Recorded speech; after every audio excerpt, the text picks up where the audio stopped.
예수께서 그들에게 이르시되 혼인집 손님들이 신랑과 함께 있을 때 금식할 수 있느냐? 신랑과 함께 있을 동안에는 금식할 수 없느니라. 새벽을 깨우는 거룩한 기도자 여러분, 주님을 만나는 예수 복음의 영광, 그 놀라운 구원 역사를 함께 기뻐하며 즐거움으로 기도가 여러분들 안에 복되기를 소망합니다.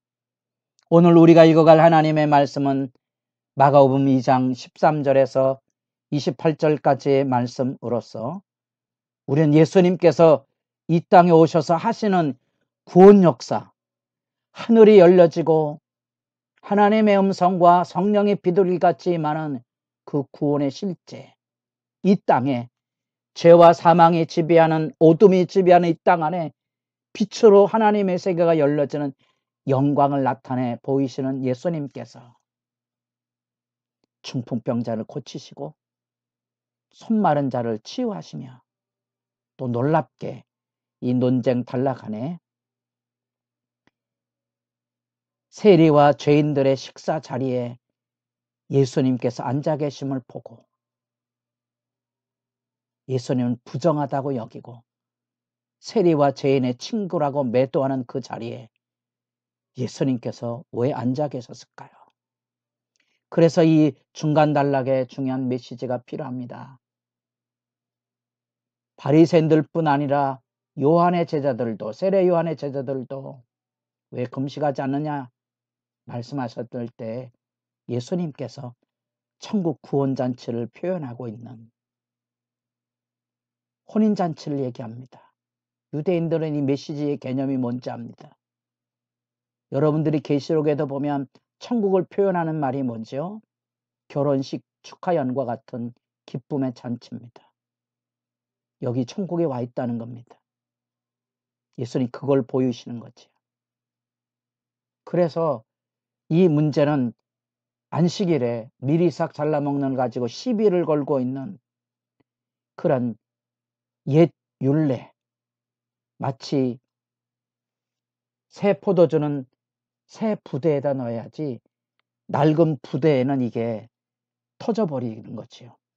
하나님의 나라의 용서섬치는 하늘의 기쁨과 감격은 낡은 인간이 만들어낸 율법의 굴레로는 이해할 수 없는 거지요. 새 생배초각, 새 천을 가지고 헌 옷을 입습니까? 얼토당토한 얘기지요. 지금 그 논쟁 단락의 핵심이 바로 거기에 있습니다. 예수님은 이 땅에 단순한 치유자가 아닌 천국 잔치를 열어주는 하나님의 나라의 역사를 여는 영광의 주 되심이 여기 증거되고 있는 논쟁 단락의 핵심입니다. 특별히 주제별로는 그 하나님의 나라의 사역에 정하고 부정함, 금식과 기쁨의 잔치, 안식일의 의미를 예수님께서 마치 새 포도주는 새 부대에 담아야 되는 것처럼 낡은 가죽 부대와 같은 당대의 사람이 만들어야 된 율법에 살리는 생명의 법이 아닌 죽이는, 말씀을 가지고 사람을 죽이는, 예수님이 무슨 범법 행위를 했습니까? 예수님께서 남에게 악한 일을 했습니까? 병들고 상한 자를 고치고 세상에 버려진 자들의 친구가 되어졌는데 매도해야 될 도덕적인 신앙의 양심의 바탕에서 도저히 받아들이기 어려운 이 그릇된 낡은 가죽 푸대의 굴레를 예수님께서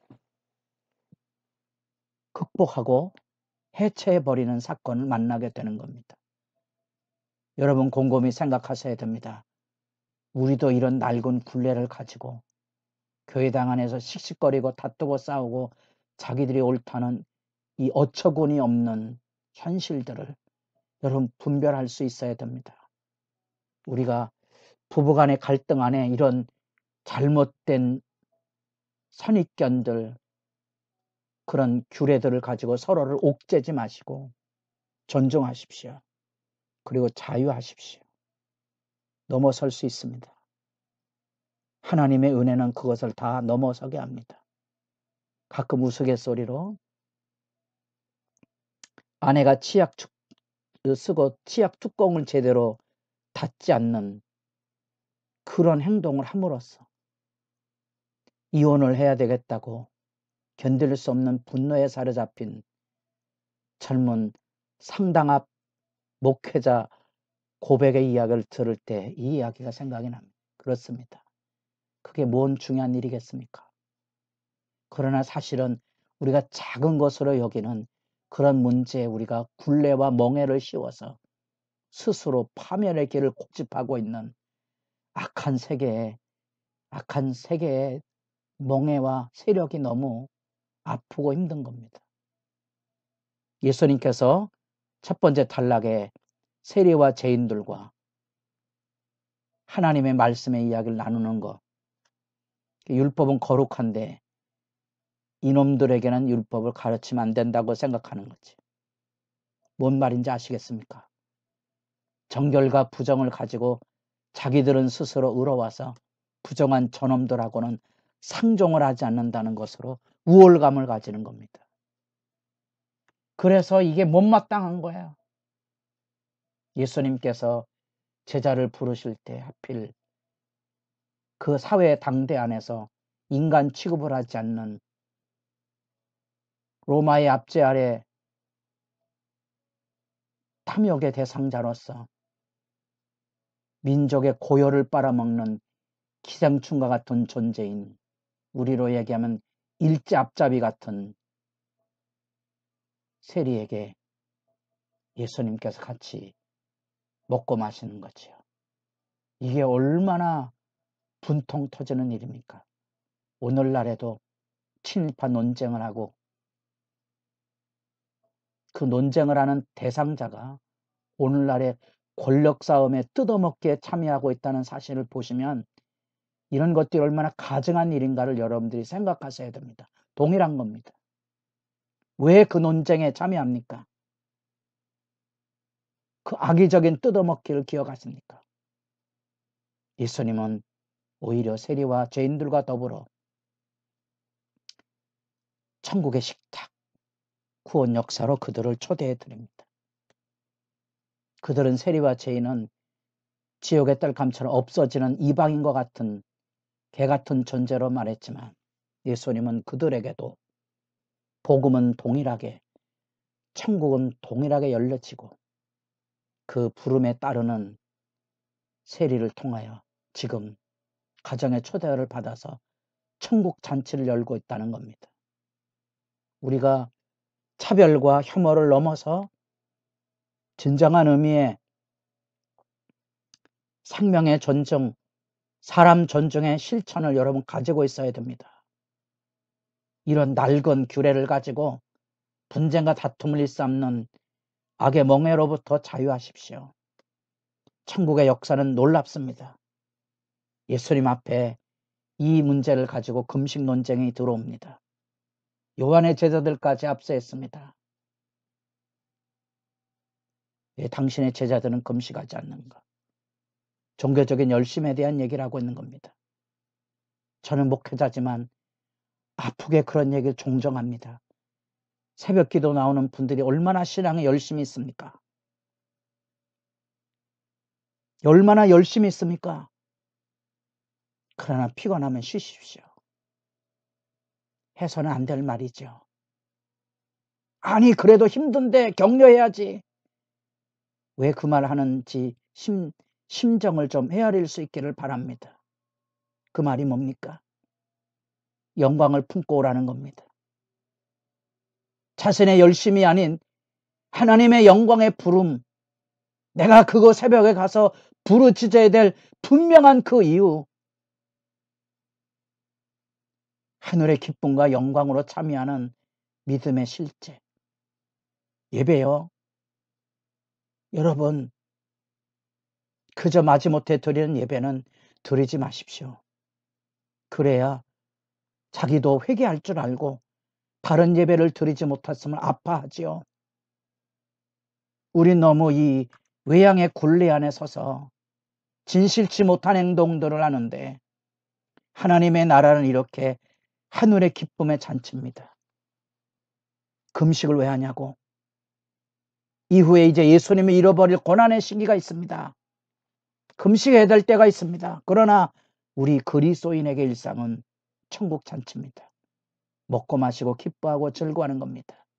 예수님의 별명이고요. 예수님이 왜 굳이 그런 삶을 사셨을까요? 천국 잔치의 삶이 우리 매일의 일상입니다. 가장 작은 것에서 가장 풍성한 것을 나눔으로 이루는 천국 잔치. 그렇게 이 놀라운 천국의 역사는 헌 가족 푸대에 새 포도주를 넣을 수 없는 것 같은 겁니다. 그것은 안식일 굴레에도 마찬가지입니다. 미리삭을 잘랐다고 해서 그것을 가지고 예수님에게 따져 들어옵니다. 안식일에 하지 못할 일 하지 말아야 되지요. 왜 성경이 이런 얘기를 합니까? 그 죽이는 율례, 사람을 살리지 못하는 율례, 그것을 예수님께서 깨뜨리기 위하신 거지요. 아까 제가 피곤하면 쉬십시오.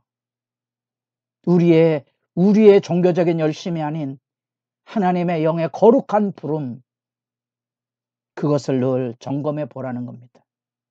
그래서 내 안에 성령의 자유하심. 저는 새벽 2시에 장례를 치르고 와도 새벽 기도합니다. 쉬는 것도 좋지요. 저는 합니다. 그러나 그것은 누가 시켜서 하는 게 아닙니다. 자유입니다. 자유. 여러분들에게 하늘의 기쁨이 있는가를 물으십시오. 그리고 율법의 굴레를 넘어서서 예수님과 만나는 참된 안식을 향유 기뻐하고 즐거워하시고, 여러분 그 어떤 인간이 만들어낸 굴레를 가지고 시시비비를 가리고 있는 악의 횡포에 자유하십시오. 여러분의 기도가 깊어지기를 바랍니다.